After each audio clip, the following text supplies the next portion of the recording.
Hey there, everybody. This is Kenny. Welcome back to another edition of the Sports on the Positive Tip podcast. This is where we have conversations at the intersection of sports and faith. My partner, Kenny Squared, is out on assignment today, but we didn't want to let this opportunity pass as we got to talk to the author of Broken and Redeemed, Finding Freedom Through Complete Surrender, John Jarman. And we got into a bunch of topics, mostly around that, but wait till you hear John's advice on how you get past those things in your life and how you find freedom through complete surrender in Christ. And we also talk some Washington Huskies football. You don't want to miss a second of this. Let's get at it. This episode is brought to you by Kitcaster. Kitcaster books you on top podcasts. How do funded startup founders attract prospects and talent? Podcast interviews. How do entrepreneurs with exits find new deals? Podcast interviews. How do C-suite execs differentiate in crowded markets? Podcast interviews. Kitcaster books you on top podcasts. Click the link in the show notes for a special offer. Celebrate good conversation. Hey there, everybody. Welcome back to the Sports on the Positive Tip podcast, where we have conversations at the intersection of sports and faith. We're missing Kenny Squared, my son, tonight, but that's okay. We did not want to miss this opportunity to speak to the man that you can see on your screen and that you'll be hearing on the podcast in just a second. So without any hesitation, I'd like to introduce the author of Broken and Redeemed, Finding Freedom Through Complete Surrender. The book also was the recipient of the Literary Titans Gold Book Award.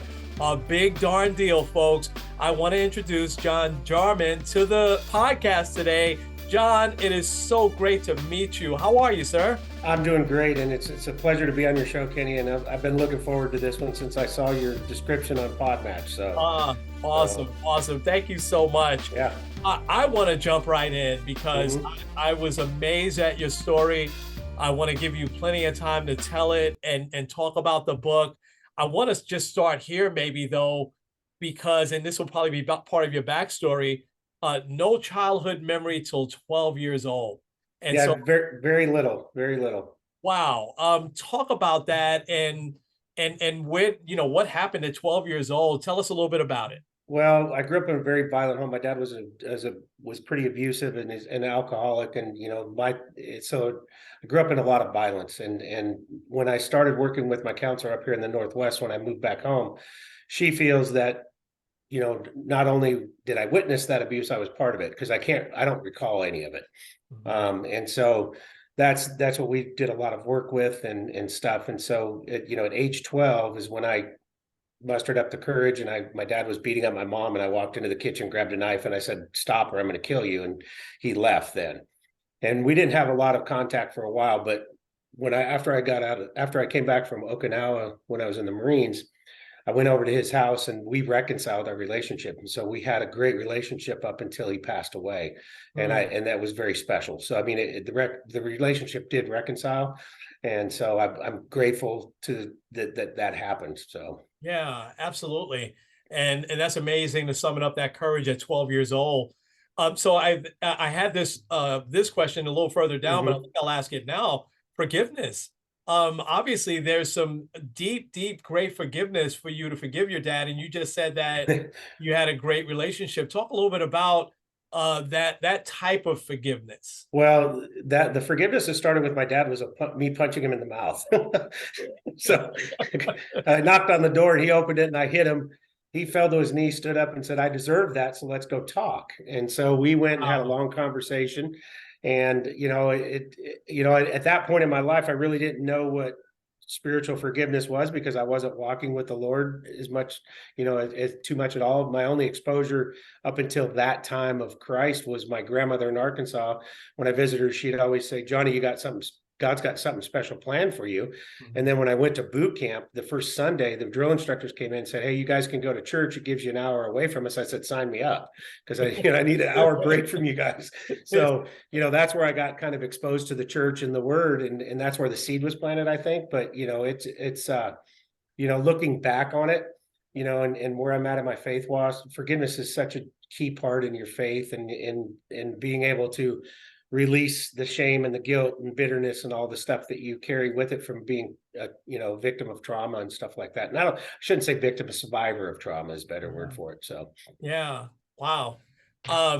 So you were in Desert Storm, you become a coach, you then go into the fitness industry, but you say that your story kind of got a little bit odd as you became an adult, that you couldn't leave a lot of things behind, and then the journey really begins. So talk about your journey there, John, and yeah, what led you to that, what you say is total surrender, true yeah, surrender. that's real easy. I started when I moved back home, I started seeing a self-destructive behavior pattern start to occur again.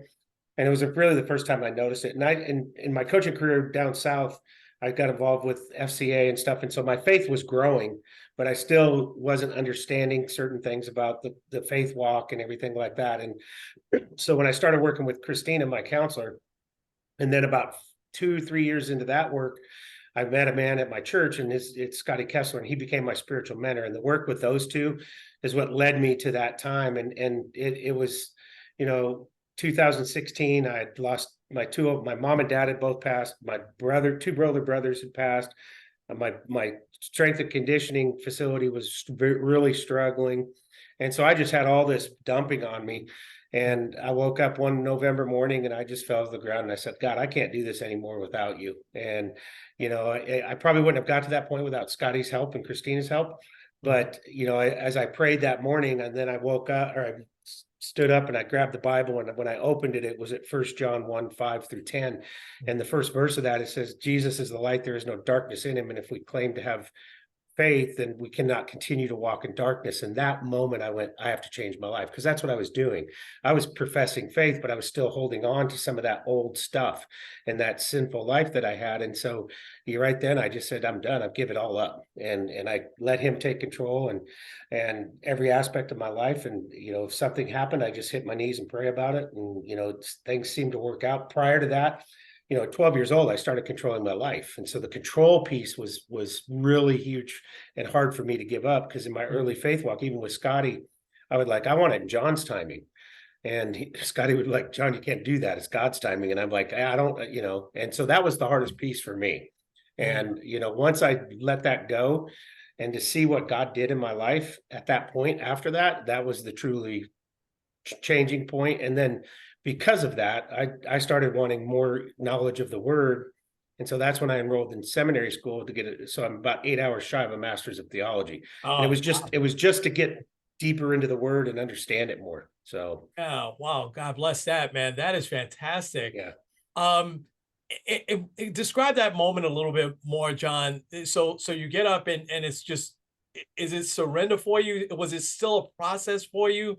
Describe that a little bit more for us. Yeah, it's still a process, Kenny. I mean, even to today, because I tell people, even though I'm this advanced in my faith walk, I still sin, but I sin less, because my temperament's gone.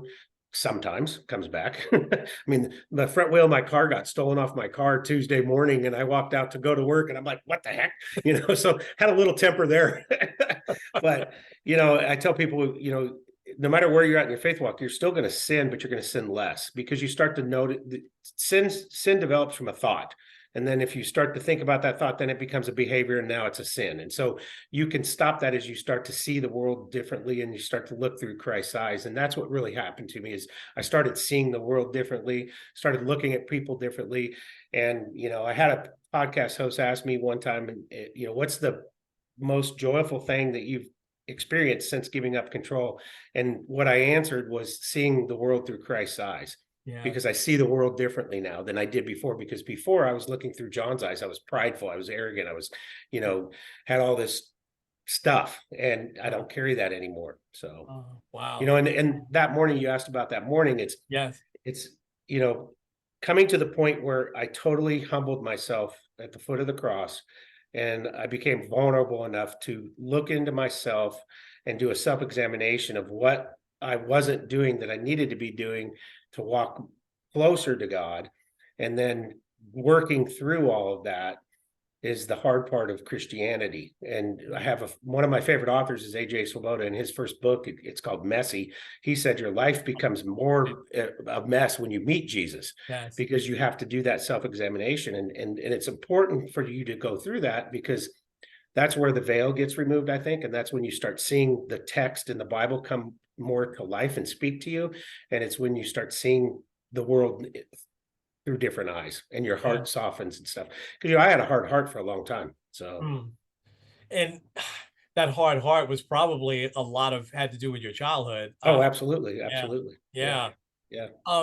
So I'm amazed by your story, and it doesn't even end there, not even close. Now you take all this and you put it on paper. Yeah. What was that like? Well, here's the thing. Christina told me to write a book in 2014. And so I started it back in 2014. I had I met a girl at church. She did a lot of writing for the church I was attending. So I asked her if she would help me outline the book and get me started, because one, in high school, I didn't really worry about grades, because we didn't have to have grades back then. We just had to pass all our classes to play sports. It wasn't GPA. Right. So as long as I passed with a D, I was happy. I didn't care about school back then. So I struggled in English, and I have dyslexia. And so I'm going, how am I going to write a book, And so Tiffany started helping me with it. And then I just didn't feel, at the end of the 5th chapter, I didn't know where to go. And so I just said, you know what, I'm going to put this away. And from that point on, it's all this work I've done in my faith walk. It is where the book comes from, because in February of 2021, I was prompted by the Holy Spirit in the morning. I came across Hebrews 10:36, which says, when you're doing the will of God, you must persevere to get what he promises. And then about an hour later, I was reading in AJ's book, Messy, and he was talking about the will of God. And he said, nobody told me if anybody would buy my book or read my book. I just had to write it. So those things happened within about an hour. And I just looked up to the sky and I said, okay, I get the message. I need to finish the book. So at that point, I said, I'm going to commit myself to 2 hours a day writing. And Kenny, the book was done in 4 weeks. Wow. Okay. So I would just write. And it's funny, because when I got with my editor, she goes, who's your target audience? And I go, I don't know. I was just writing at a computer, And so that takes place in February of 21. And I asked my spiritual mentor if he knew an editor. He hooked me up with Arlen. We started working together in March of 21. September of 21, I'm picked up by Morgan James Publishing, because she's a scout for Morgan James, and she submitted my manuscript. And by March of last year, Kenny, I had 500 copies of that book in my hand. Wow. So it happened within a year. And that, to me, looking back, is, okay, I obeyed God at that moment, and he took care of the rest, because all those pieces fell into place. And the book this month marks the year anniversary of the book being out on ebooks. And so, it's just truly blessed, Wow. And that's why, I tell people, you can't hear the voice of God like that until you've taken that self-examination, and you become vulnerable and you become humble at the cross. So exactly. Less of you, right? More of him. Absolutely. I love that. It's such an amazing story. You said the word obedient there a few seconds ago. So in what other ways in your life did you feel like you had to be totally obedient? What was one or two things that you had to say to yourself, that's it, I got to just be obedient to God? Well, here's the thing. When my gym closed due to COVID during the pandemic, I had to shut down my gym, and I had to sell I had to get out of my lease. I had business loans that I was like, how am I going to take care of these? And so I had a lot of pressure, and I just prayed about it, and I said, you know what, I'm going to let you take control of this, and I'm going to let you have it. And we sold all our equipment within about 60 days. We paid off a lot of the debt, and I'm focusing on this. And one of my early investors, I still owed him some money. He calls me and goes, John, you don't have to pay me back. And it was a $10,000 debt, and I wasn't even praying about that, And so I went, okay, I'm doing this. You took care of that. And so it's that letting go and letting him do the work for you. Yes. And it's easy to do now, because I've seen the results of it. And that's what I tell people. You got to get to that, once you see God's work in your life, it's easier to keep doing that and obey in what he says. So, I don't know if that was really obeying God, but what I did is I trusted God there. Yes. So absolutely. And Kenny, I'll share this story real quickly. My spiritual mentor, Scotty Kessler, He calls me one day, and this is where I learned true obedience. He calls me one day. He goes, John, I'm moving to Nebraska. I'm like, what? He goes, the Holy Spirit told me I needed to be in Nebraska doing work in Nebraska, so I'm moving. He just uprooted his family, gone to Nebraska. And I went, now that's obedience. That's obedience. Okay. Man. And so when I heard that voice say that to me, I went, done, you Yeah. know. So Yeah. yeah. We're pulling apart, we're doing a Bible study on the disciples. And I'm also amazed back then how we just did Matthew this past week. And, you know, and Jesus says, hey, get up, follow me. He's like, okay. You know? Right. That is well, amazing. I mean, let's think about that for a minute. If you saw Jesus doing some of those miracles, heck, you'd follow him too. You'd be like, okay, I'm in. Yeah, I'm in. You know, and I shared this story earlier. You know, one of my favorite stories in the Bible is when Jesus is walking on the water, and he tells Peter to come to him. And so Peter's walking across the water and his eyes are on Jesus, but then he looks down and he sees he's on water and he starts to sink, and Jesus picks him up. And the reason why I like that is because I think he's trying to teach us that we have to focus on Jesus, keep our eyes on him. But even if we take our eyes off for a little bit and we start to sink, he's going to pull us back up. Yeah, he's got and that's the beauty of that story that I love. It's one of my favorite stories. So. Oh, absolutely. It's obviously a great story. Absolutely. John, was there anyone else that you had to go back and make amends with? I love what you did with your dad.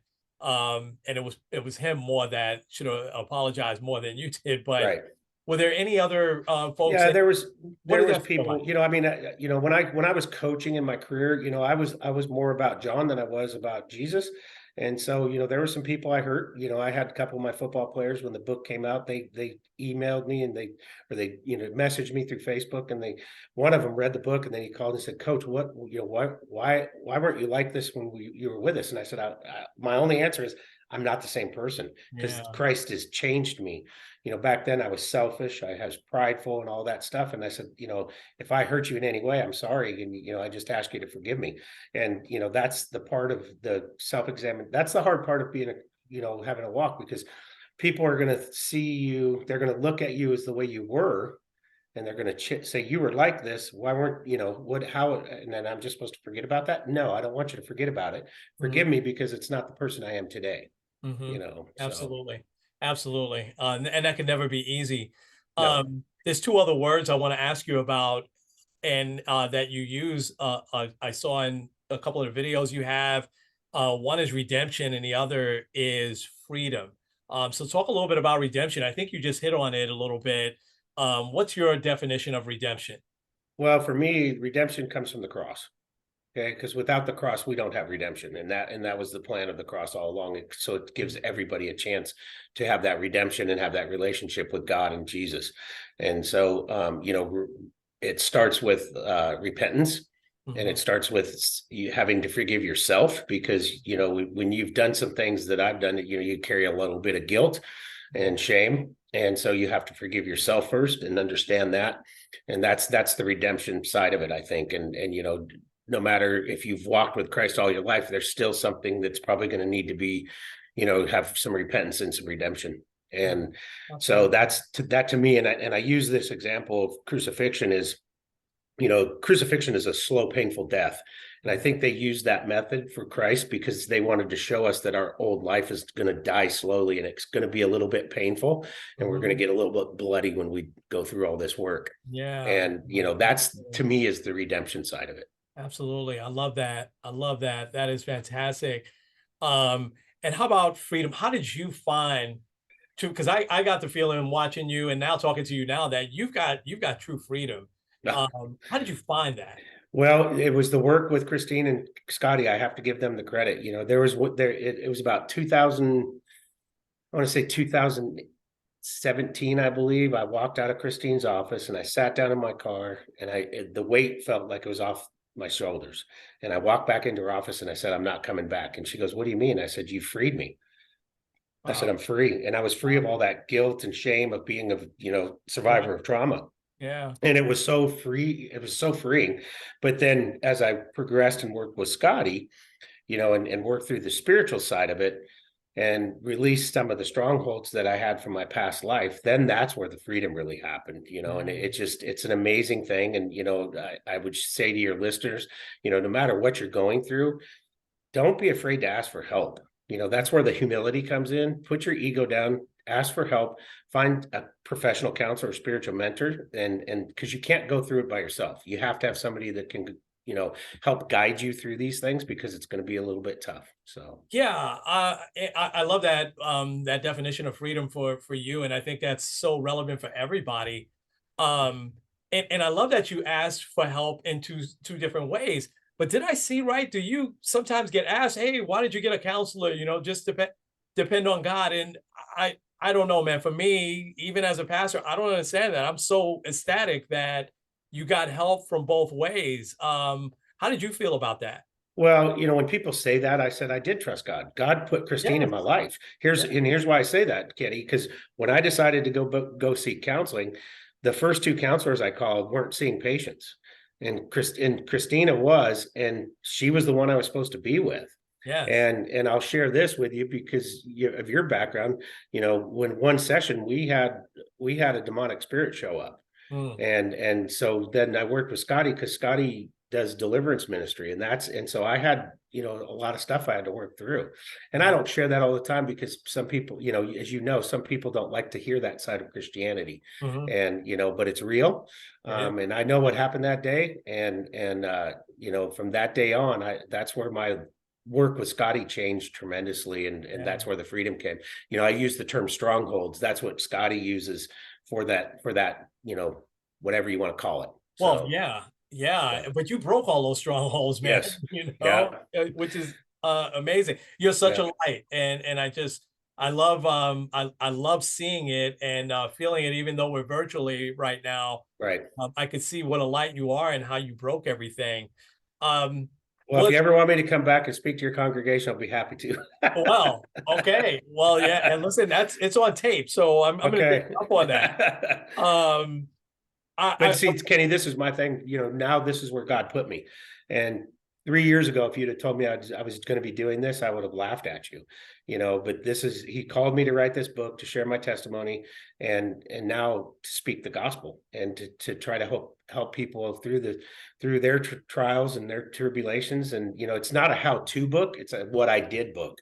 There's Mhm. things in my book that'll help you. There's probably some things that you're just going to go, nah, that's not going to work for me, and that's fine. Mhm. But I did place questions at the end of every chapter, so that when you read the chapter, you don't have to do them as you read, but you can go back, and I'd suggest you do it, because as a teacher, I put them in there so that you would be able to look at yourself and have to have that self-examination. Yeah. And that the book has already saved one life. I had a young lady that was 2 years, 3 years behind me in high school, and she saw my book and she got it and read it, and then she messaged me through Facebook, and she told me, she said, John, if I wouldn't have found the book at that time, I was contemplating suicide. Wow. And now Kenny, Wow. she's walking with the Lord. Wow. She's in the Bible every day. She's reading the book. She's going to church again. And I mean, it's totally changed her life. And she's been doing that now for about 6 months. And so, Praise God. that right Yeah. there, if I don't sell another copy of the book, Yeah. it's, Oh, and I didn't get this, yeah. I didn't get into it to sell copies. I got into it to help people, Yes. and Absolutely. it's, that's what it is. That's So, so apparent. That's so apparent. hmm. I want to transition just for a few Yeah. to football. So coaching football, what was that like? Was that therapeutic for you? What was that like? Because you did it for a long time. Yeah, I did it for 17 years, and Yeah. and I coached track and field as well. I threw Yeah. shot and disc in high school, and so I coached shot and disc, and just coach, trying to mentor kids. And even though I looking back, the one regret I have is I didn't meet Christ earlier, and I didn't have him like I do now. But I still changed lives, and I helped kids not go down the same path I did. Because when my dad left, I got involved in drugs. I was doing selling drugs and all sorts of things. And that's why I got into coaching, because I didn't want kids who grew up similar to me. I didn't want them to go into that path. And so, that was the most rewarding thing. And, getting them to understand academics. As I said, I wasn't a great student in high school, but I graduated with honors with a master's degree in physical education. So it Mhm. wasn't that I couldn't do it. I just didn't want to do it. Yeah. And, so, but that for me, the most rewarding thing was getting the kids to understand how important academics was. The coaching on the field and the game planning. I love that because it's strategic, it's military kind of thing. Yeah. And I call it chess with live people, Uh, on the football field. And, that to me it was super fun. It was rewarding. And to see the kids, when you get kids that are, average talent, and all of a sudden they're playing at a higher level and just watching that's the most rewarding part about coaching. Oh, But wow. I'd have to say that the success of academics was even more important, especially how I went through school, because I didn't have anybody that pushed me that way. Yes. So Wow. I Wow. mean, I took over a school, and probably 60% of the kids were academically ineligible. Oh, boy. And so I immediately started a study table, and this was in the spring, and by fall we had 85% of the kids academically eligible. Wow. So Wow. those things are what I'm really That's proud of. impact. Yeah, Yeah, that's yeah, long-lasting impact. And yeah. I'm amazed, and I'll say this because you probably won't. I'm amazed you shared that one of your players. Now you've been gone at least for a little while now. One of your players hit you up and got your book and read it. You don't know how many more have Right. picked it up because they recognize your name and they. Well, I know there's probably been about 2 dozen that I know of for sure. Wow, wow. And it was and it's been pretty impactful. And because I've stayed in contact with a lot of my players, even though that during some times I don't want to say I hurt them, but there were some things I did that were bad choices and Yeah, caused me to have to move around. That's that yeah, self-destructive behavior. yeah. But yeah, it was very rewarding that we were able to mend that and everything like that. So Yeah, but they see the example of transformation. They see what God can do in mhm. lives. So what you may have missed back then, you're certainly not missing it now. You're having an Right. impact on them. I think that's awesome. So Washington Huskies. Yeah. Now they were good for a while. Yeah, under Don James, they were really good. So Yeah, won a yeah, national title in yes, yeah, yeah. in the 90s. Yeah. Yeah. Yeah. No, so what conference are they going to be playing in? I'm so confused by all of the. Well, so last spring I was up at spring football, and Jen Cohn's is a friend of mine, the guy I go to all the Husky games with. And so Uh-huh. we were standing on the sidelines, and I asked Jen if she was going to leave the Pac-12, and she said no because of the travel and all that Okay. stuff. Because Yeah. going back, I mean, think about it. If you're the Huskies, and I use basketball as the example, because college basketball, they play 2, sometimes 3 games a week. Yeah. Well, if you go back to Rutgers, you better be having a stop in Pennsylvania or Michigan on your way home. Otherwise, you're going, Yeah. and then you got the girls team that are at the opposite sites. So, that she said the travel and the expense is just too much. And so, Right. I think they'll be staying in the Pac-12. It's probably going to end up being the Pac-10 in Right. 2024, because we're Yeah. losing 2 teams. Yeah. But still a great conference. And our new coach, Coach DeBoer, has done a fantastic job in his first year.